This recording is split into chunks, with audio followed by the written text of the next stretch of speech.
have Atari 2600 case will travel. The civilized man or woman has all of the Atari game consoles, accessories, and games that you need to enjoy Atari. But what if you're one of the sad few who doesn't? What if you don't have 100 Atari games? What if you weren't there when it was new and have no idea how to plug an Atari 2600 into your new 4K HD TV through HDMI using a Radio Shack adapter from 1981? That sucks. While there's no substitute for playing the real thing on a real Atari with real wood grain, this is about as close as you're going to get these days. And I can't believe they're already up to Atari Flashback 7. At this rate, you may as well wait until they hit 2600 after all. A while ago I reviewed the Atari Flashback 2, and after all these years what they've done is remove wood grain but add games. You should never remove wood grain. Ever. The only thing you should do with wood grain is put it on everything. Thankfully, they at least left a small strip of it and kept the classic Atari 2600 design here. They give you 2 wireless controllers. You can also plug your own Atari controllers into the front of it. This is a great way to get a whole lot of Atari games, 101 built-in games, for a reasonable price. The Atari Flashback 7 is really nothing more than a fancy plug-and-play Atari. With any luck, one of the future ones will have HDMI output and Bluetooth controllers. But then it'll be more expensive. This one looks and feels kind of cheap, although it does play games really well. Well, there's really no excuse for not owning an actual Atari 2600. For new collectors or those just getting into the hobby, they are kinda tricky, they're hard to find in good working order, they're super old these days. And you may not be able to plug it into your TV unless you remember when Ronald Reagan was president. And the Atari Flashback gives you a bunch of games all at once, a number of which were never even released, although it doesn't properly fit into the Atari Game Center. Unacceptable. Alright, let's hook this guy up. Sadly, you do not get HDMI outputs. Instead, you get composite video and mono audio, which I'll split into stereo using that adapter. Comes with a power supply, and well, it's a lot smaller than that Genesis. Alright, it works, and apparently I've been filming today as Sega Genesis fanboy Mark, but without Atari 2600 there would be no Sega Genesis fanboy Mark, so I'm really excited to try this out using the wireless controller, although you probably know that as soon as I can, I'm going to replace this with a Sega Genesis gamepad, because it's just better. What?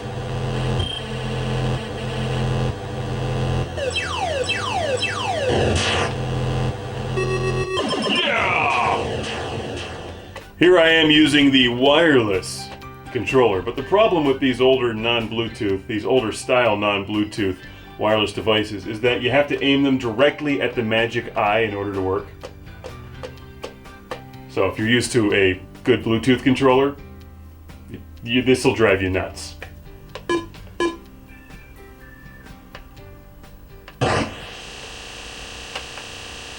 I see your Schwartz is as big as mine! Just remember to always keep your controller aimed at the Atari. Otherwise you're playing your game and then it's like, oh no, I'm off screen! And then you die. It's miserable. You know, Tempest on the Atari 2600 leaves a lot of room for improvement.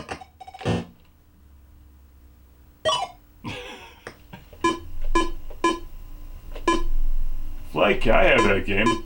I do not have Frog Pond in my collection. How can I live without Frog Pond?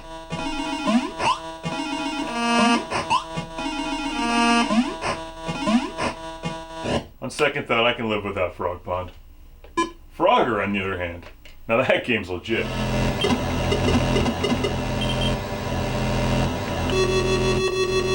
Woo! Video quality looks good. Can't complain about that. And hey, the game is good, obviously. Whoa! Don't you shoot at me! I fight for the Yars! I bring revenge. The Atari Flashback 7 isn't reinventing the wheel here. It doesn't have the same fit and finish that you would get with the PlayStation 4 or even the N64, but it works and it delivers a lot of games for a reasonable price. Could it be better? Sure it could, but then it would cost more. And if they want more money, then they're gonna have to add wood grain back onto this thing. Look at those physics! For the price, you get a lot of good games, including games that are expensive, hard to find, or never even released. That's why I like the Atari Flashback series. Now, when do we get the Atari 5200 Flashback? Yeah! We've got asteroids. What self-respecting Atari 2600 doesn't have asteroids? Love this game. And you can hit your select button on here too. Select your different games.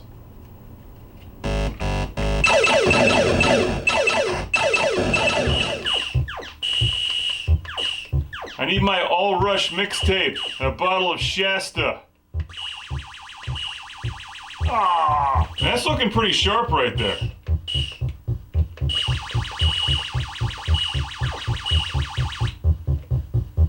No! Now I'm playing with the Sega Genesis gamepad because Atari does what Nintendo don't.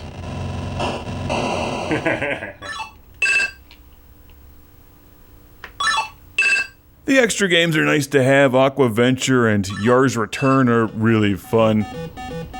Even the wireless controllers aren't actually that bad. Plugging in the Genesis controller was a little bit kludgy. I really needed to shove it in there, but not every game system is blessed with blast processing.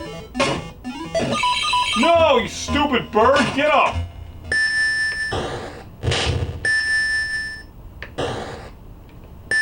Did you know that Beverly Crusher is in Hunt for Red October? That's for you, Mr. Nelson. Woo! Yeah!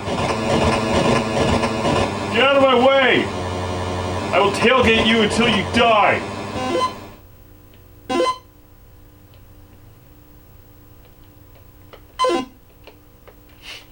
I don't know what's going on in this game. Help! Frogger! No, you arrogant ass! You've killed us both! I get so excited, I just want to send that frog to his home. Let's get him laid first. Oh. No! He will die a lonely frog. Alright, if you're gonna buy the game anyway, buy it through ClassicGameRoom.com.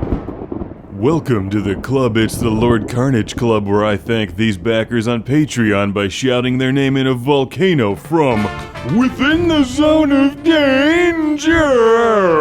Jeff Breyer. Jeff Breyer. Derek Langley. Derek Langley. Michael and Ariana Nelson. Michael and Ariana Nelson. Michael Fernandez. Those not named Michael Fernandez aren't Michael Fernandez. Steven Chucknick. Steven Chucknick. Al Stiver. Al Stiver. Rick DeBarros. Rick DeBarros. Jason Goy. Jason Goy. Sergio Matthias Hergert. Chip Sink Bale. Chip Sink Bale. Busy Signal. Still busy. Sean Zoltek. Sean Zoltek. Philip Straubenmuller. Phil does the dance of safety in the zone of danger. Jack Stavris. Jack Stavris. Ohad Kane.